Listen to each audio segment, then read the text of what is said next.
is a new voice and a new set of solutions.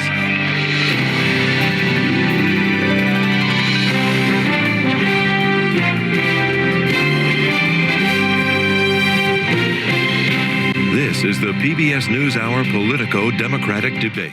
Mr. Yang.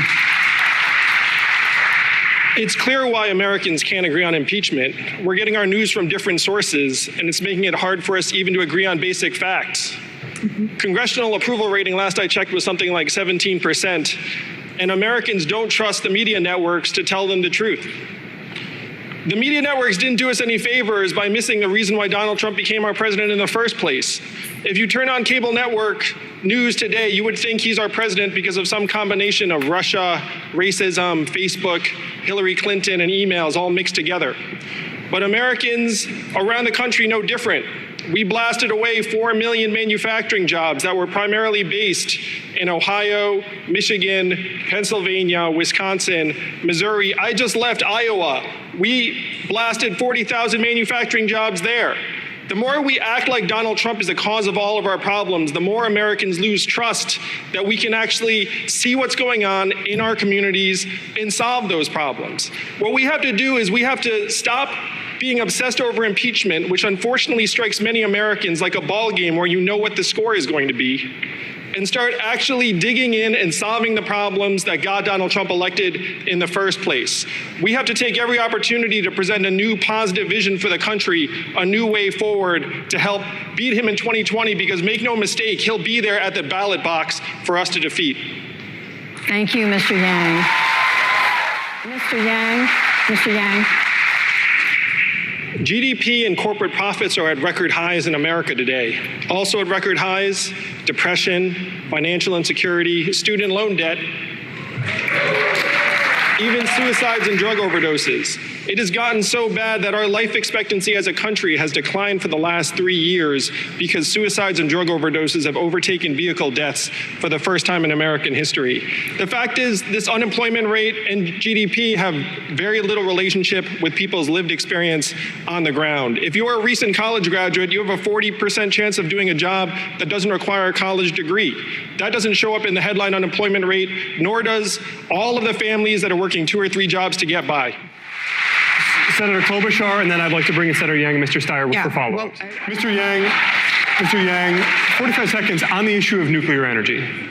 Well, first, we should obviously be paying to relocate Americans away from places that are hit by climate change. We're already doing it. We relocated a town in Louisiana that became uninhabitable because the sea levels rose. And we know that town is not alone. That's playing out in coastal areas around the country. The question is, do you leave that town on its own to fend for itself, or do you come together as a country and say, we need to protect our people from climate change? Part of my plan is literally called Move People to Higher Ground, because that's what we need to do. And that's literal and figurative. Here in California, it's forest fires and forest management. On nuclear power, I agree with the research. We need to have everything on the table in a crisis situation, which this is. Other countries have had success with nuclear power, and the next generation thorium reactors have a wealth of potential. Thorium is not radioactive the way uranium is. It doesn't last as long, and you can't make a weapon out of it. If we're going to innovate our way out of this, as Elizabeth is saying, then we have to have nuclear on the table. Thank you, Mr. Yang. Mr. Yang, I want to switch topics to you, Mr. Yang. A new question. The Democratic Party relies on Black, Hispanic, and Asian voters, but you are the only candidate of color on the stage tonight, and the entire field remains overwhelmingly white. What message do you think this sends to voters of color? It's both an honor and disappointment to be the lone candidate of color on the stage tonight. I miss Kamala, I miss Cory, though I think Cory will be back.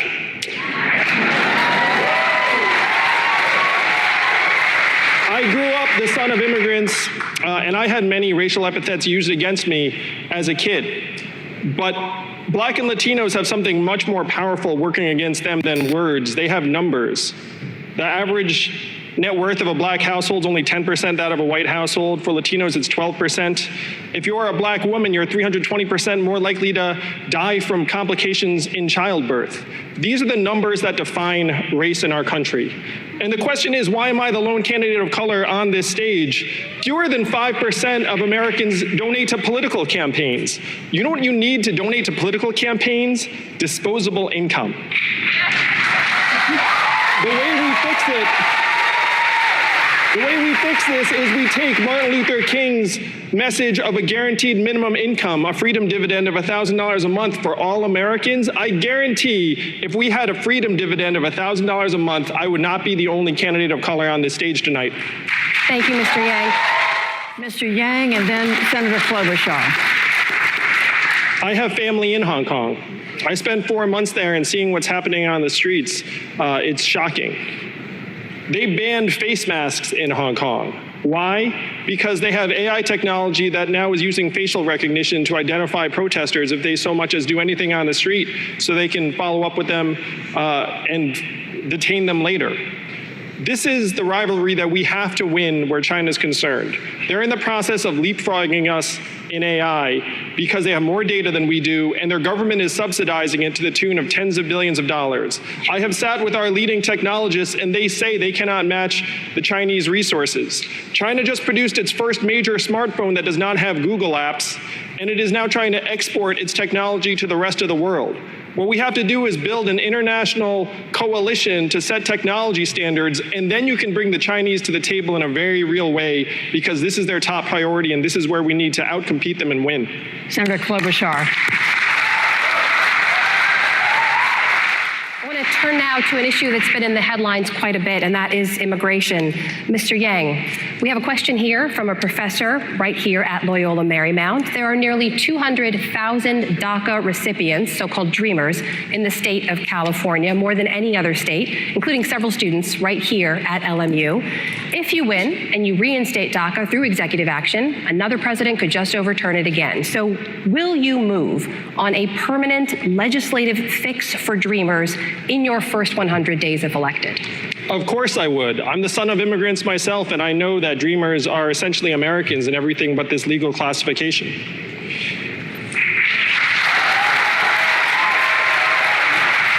I just want to return to this conversation because I think it's core. Our country is deeply misogynist, and most all of us know that. Money and men are tied together. That's where I thought Elizabeth was taking the conversation. The fact is, strong societies would elect more female leaders. Strong men treat women well for the same reasons. I'm on the record saying that you need both strong men and female leaders in government, because the fact is, if you get too many men alone and leave us alone for a while, we kind of become morons.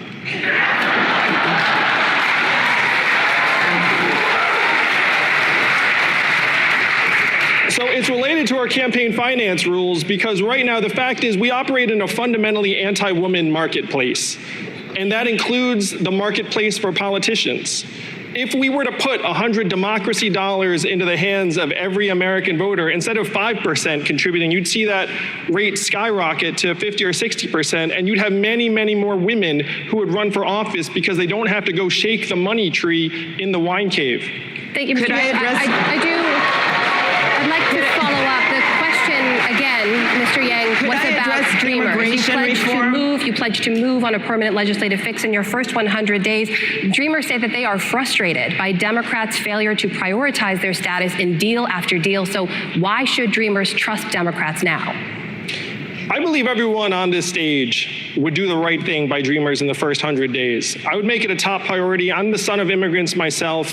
The fact is, almost half of Fortune 500 companies were started by an immigrant or children of immigrants. Immigrants make our country stronger and more dynamic. And immigrants are being scapegoated for issues they have absolutely nothing to do with. If you go to the factory in Michigan, it's not wall-to-wall immigrants, it's wall-to-wall robot arms and machines. We have to send the opposite message of this administration. And as your president, I think I could send a very clear message where if you are considering immigrating to this country and I'm the president, you would realize my son or daughter can become president of the United States. That's the opposite of the current administration, and that's the message I would love to send to the world. Thank you, Mr. Yang. Senator Sanders. A related question. I have a son Thank you. with special Mr. Yang, needs. I didn't hear a specific answer from Mr. Steyer. Can you outline specific steps that the government should take to help integrate these young people into the workforce and into their local communities? I would love it. I have a son with special needs. And to me, special needs is the new normal in this country. How many of you all have a family member or friend or neighbor with special needs or autism? If you look around, most hands went up. The fact is, right now, we have to do more for Kyle. Special needs children are going to become special needs adults in many cases. And here's the challenge. We go to employers and say, hey, this special needs person can be a contributor in your workplace, which may be correct, but that's not the point. We have to stop confusing economic value and human value. We have to be able to say to our kids and Kyle that you have intrinsic value because you're an American and you're a human being. We're going to put a freedom dividend of $1,000 a month in everyone's hands, which is going to help families around the country adapt. And then we're going to take this burden off of the communities and off of the schools who do not have the resources to support kids like my son and make it a federal priority, not a local one, so they're not robbing Peter to pay Paul. Thank you, Mr. Yang. We have to move on. Judy? In the spirit of the season, I'd like to ask each one of you, is there someone else among these candidates that you have two options. One, a candidate from whom you would ask forgiveness for something maybe that was said tonight or another time, or a candidate to whom you would like to give a gift. And I'm going to start with you, Mr. Yang. Wow.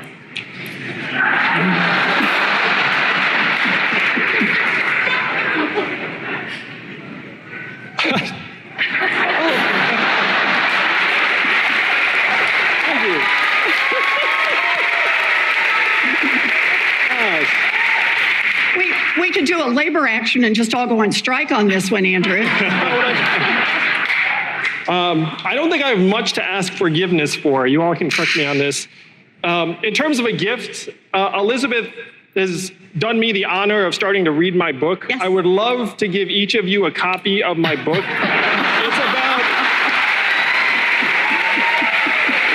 It's about how we're going through the greatest economic transformation in our country's history, the fourth industrial revolution. It is grinding up our communities, and DC is out to lunch on this. Our media organizations are not covering it adequately. I wrote a book on it, and if you like data, this book is for you. This goes for the people at home too, if you like data and books. And now it's time for closing statements. Mr. Yang. I know what you're thinking, America. How am I still on this stage with them?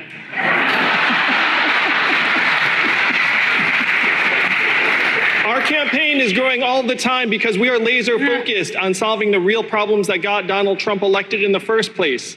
I spent 7 years helping create thousands of jobs in Detroit, Baltimore, New Orleans, and other cities, serving as an ambassador of entrepreneurship under President Obama. And I saw firsthand what many of you already know. Our country is falling apart. Our senior citizens are working until the day they die. Our kids are addicted to smartphones or drugs. We're seeing record high levels of depression, suicides, overdoses. Our companies are recording record profits while our people are literally dying younger. Our way of life is changing faster than ever, and the simple fact is this: our politicians in DC succeed whether we, the people, succeed or fail. Washington, D.C. today is the richest city in our country. What do they produce? Bad decisions? We need to get the money out of D.C. and into your hands, the hands of the American people. Join us at yang2020.com and help us rewrite the rules of the 20th century economy to work for us. Thank you, Senator. Our hands. Put the money in our hands. The money in our hands. Put the money in our hands. Put the money in our hands. Put the money in our hands. Put the money in our hands. Put the money in our hands. Can we afford it? Yes. Will it cause inflation? No. Is it awesome? Yes. Is anyone trying to make it happen? Yeah, that guy.